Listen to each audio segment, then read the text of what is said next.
Bismillahirrahmanirrahim. Assalamualaikum warahmatullahi wabarakatuh. Alhamdulillahirabbil alamin. Asyhadu an la ilaha illallah wa asyhadu anna Muhammadar Rasulullah. Raditu billahi rabba wa bitu islami dina wa bil Muhammadin nabiyya wa rasula wa bil Qur'ani imama. Amma ba'du. Baiklah, yang terhormat Ibu Ade Eka Angga ini selaku dosen pengampu mata kuliah dan teman-teman semuanya, baik, izin memperkenalkan diri. Nama saya Pila Nahudin. Di sini saya akan menjelaskan tentang kompetensi sosiolinguistik dan pragmatik. Oke, kita sambung saja dari yang lainnya. Oke, dalam studi linguistik pendidikan dikenal salah satu disiplin ilmu sosiolinguistik, yaitu objek kajian disiplin ilmu ini menekankan pada hubungan antara bahasa dan masyarakat. Sosiolinguistik menaruh perhatian pada kondisi masyarakat yang mempengaruhi penggunaan bahasa itu tersendiri. Menurut Holmes, yaitu mengatakan bahwa sosiolinguistik digunakan untuk menjelaskan bagaimana orang berbicara secara berbeda dalam konteks sosial berbeda. Selain itu, sosiolinguistik juga memfokuskan pada pengidentifikasian fungsi sosial bahasa dan cara bahasa digunakan untuk menyampaikan makna sosial. Objek kajian sosiolinguistik berupa variasi penggunaan bahasa dalam masyarakat. Tentu saja memiliki kontribusi strategis dalam pembelajaran dan pengajaran bahasa. Kontribusi tersebut dapat berupa ihwal praktis, yaitu dan teoritis terkait dengan pembelajaran dan pengajaran bahasa. Ada 3 pandangan konseptual yang diajukan Kumarafadivelu, yaitu bahasa sebagai sistem, bahasa sebagai wacana, dan bahasa sebagai ideologi. Yaitu di mana bahasa sebagai sistem, yaitu di mana kita memiliki suatu sistem itu menggunakan bahasa, dan bahasa sebagai wacana dan bahasa sebagai ideologi. Bagaimanapun, dimanapun, dan kapanpun berada adanya ideologi, berarti di situ adanya bahasa. Seperti itu. Selanjutnya, kompetensi sosiolinguistik dibedakan menjadi 2, yaitu kompetensi sosiolinguistik dan kompetensi wacana. Kedua komponen ini berurusan dengan bahasa sebagai wacana yang merujuk pada aspek berbeda. Memberi pengertian kompetensi sosiolinguistik sebagai pengetahuan tentang sejauh mana ujaran-ujaran diproduksi dan dipahami dengan tepat dalam konteks sosiolinguistik. Sosiolinguistik berbeda tergantung pada faktor kontekstual seperti partisipasi, tujuan, interaksi, dan norma-norma atau konvensi interaksi. Seperti itu. Di samping itu, kompetensi sosiolinguistik memberi pemahaman tentang cara berbeda ketika berinteraksi dengan laki-laki ataupun perempuan. Jika dikaitkan dengan komunitas monolingual, termasuk pembelajaran menggunakan bahasa komunitas yang menandakan satu keanggotaan komunitas tertentu. Jika dikaitkan dengan bilingualisme dan multilingualisme, kompetensi ini mencakup pengetahuan kapan harus mengalih kode dan bercampur kode saat bertemu dengan penutur lain. Seperti itu. Lalu kita lanjut membahas tentang kompetensi pragmatik, yaitu di mana kompetensi pragmatik adalah kompetensi kebahasaan yang berkaitan dengan kemampuan pembicara dalam memahami konteks pembicaraan. Konteks yang dimaksud adalah konteks situasi tutur. Konteks pembicaraan menjadi penting dalam keterampilan berbicara karena biasanya keterampilan berbicara melibatkan interaksi sosial dan merupakan kegiatan yang berdimensi sosial.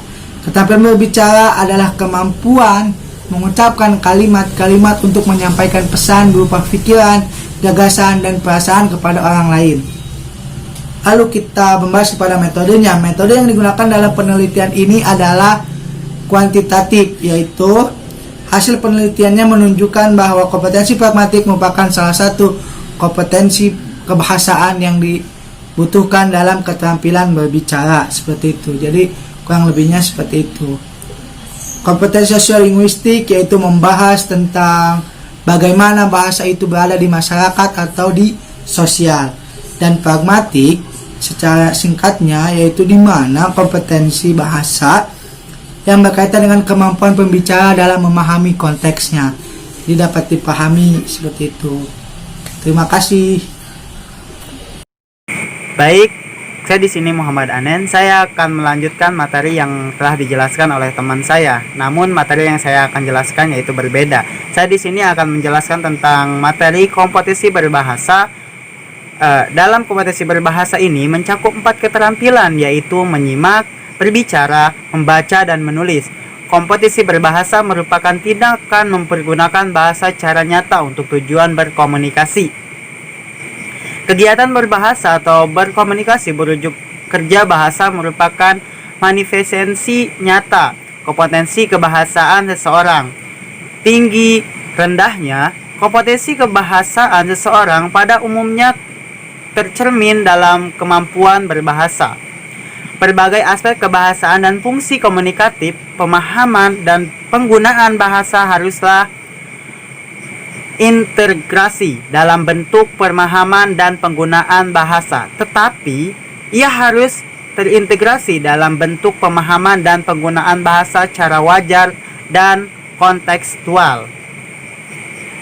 Tes kebahasaan yang dimaksud untuk mengukur kompetensi gramatikal yang merupakan kemampuan dasar untuk berkomunikasi. Memang perlu mendapatkan perhatian tersendiri, akan tetapi ia tidak boleh lepas dari fungsi komunikasi bahasa, dan jika dipaksakan akan berubah menjadi jenis tes kebahasaan yang lain, tidak mengukur kompetensi berbahasa. Dengan demikian, tes kompetensi berbahasa akan berwujud tes kebahasaan, pemahaman, dan penggunaan bahasa. Secara konteks atau secara konkret, tes komunikasi berbahasa akan melibatkan keempat aspek itu harus kontekstual, artinya ia harus berada dalam situasi pemakaian yang sesungguhnya, wajar, dan berada dalam konteks tertentu. Jika mengabaikan hal-hal tersebut, tes terhadap keempat keterampilan berbahasa itu pun dapat terjerumus ke dalam tes yang tersolasi dan artifisial. Kecenderungan tes yang demikian inilah sebenarnya yang merupakan masalah dalam tes bahasa dewasa ini. Dewasa ini tradisional masih saja digunakan dalam pengukuran kompetensi bahasa. Tes tradisional di sini dimaksud sebagai tes yang memiliki karakteristik dewasa ini. Tes tradisional masih saja digunakan dalam pengukuran kompetensi berbahasa. Tes tradisional di sini dimaksud sebagai tes yang memiliki karakteristik yang hanya menuntut aktivitas seseorang untuk memiliki jawaban, menunjukkan penguasaan, pengetahuan, memanggil kembali, atau rekognisi. Jika demikian, tinggi rendahnya skor seseorang belum tentu sekaligus mencerminkan tingkat kompetisinya. Berbagai bentuk soal tes yang telah menyediakan jawaban, misalnya bentuk soal tes objektif seperti benar, salah, dan pilihan ganda, merupakan contoh tes tradisional. Berbagai soal yang mengukur kompetensi bahasa seperti tes struktur dan kosakata, apalagi yang bersifat diksret jelas, dikategorikan sebagai soal tes tradisional. Bahkan soal-soal yang mengukur kompetensi berbahasa seperti menyimak dan membaca yang dibuat dalam bentuk pilihan ganda juga dapat dikategorikan sebagai tes tradisional sebagai ujian atau kompetensi mempergunakan soal pilihan ganda, misalnya ulangan umum, ulangan tengah semester, ujian masuk perguruan tinggi, ujian masuk pegawai juga masuk kategori tes tradisional. Maka dari itu, kebahasaan adalah salah satu yang wajib harus kita ketahui. Terima kasih. Assalamualaikum warahmatullahi wabarakatuh. Saya Ratu Nisha Yulianti, mahasiswa Prodi Bahasa Indonesia semester 3 kelas 3B. Di sini saya akan melanjutkan memaparkan tentang kompetensi berbahasa dan cara pengembangannya. Dalam kompetensi bahasa, ada 3 cara pengembangan, yakni yang pertama adalah kompetensi berbahasa, dan yang kedua adalah kompetensi sosiolinguistik dan pragmatik, dan yang ketiga adalah kompetensi penggunaan bahasa. Seperti yang sudah dijelaskan oleh kedua rekan saya tadi, Saudara Anen dan Saudara Pilah. Kompetensi pertama adalah kompetensi berbahasa. Kompetensi berbahasa, sudah kita ketahui kompetensi berbahasa mencakup 4 keterampilan kawan-kawan.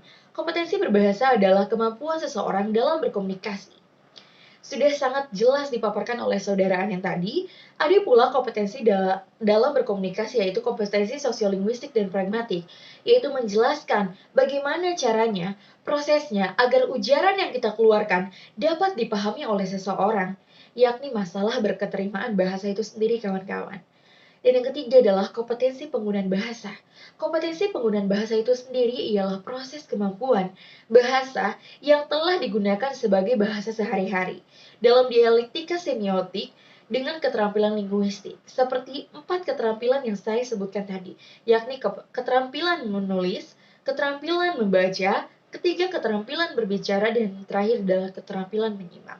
Jadi, dari ketiga pengembangan kompetensi berbahasa ini saling berkaitan kawan-kawan, yang dimana adalah kompetensi berbahasa, kompetensi sosiolinguistik dan pragmatik, dan yang ketiga adalah kompetensi penggunaan bahasa ini sangat berkaitan untuk pengembangan dari kompetensi berbahasa itu sendiri kawan-kawan. Mungkin hanya ini dapat saya sampaikan dalam kelompok kompetensi berbahasa dan cara pengembangannya. Kurang lebihnya mohon dimaafkan. Wabillahi taufiq wal hidayah. Wassalamualaikum warahmatullahi wabarakatuh.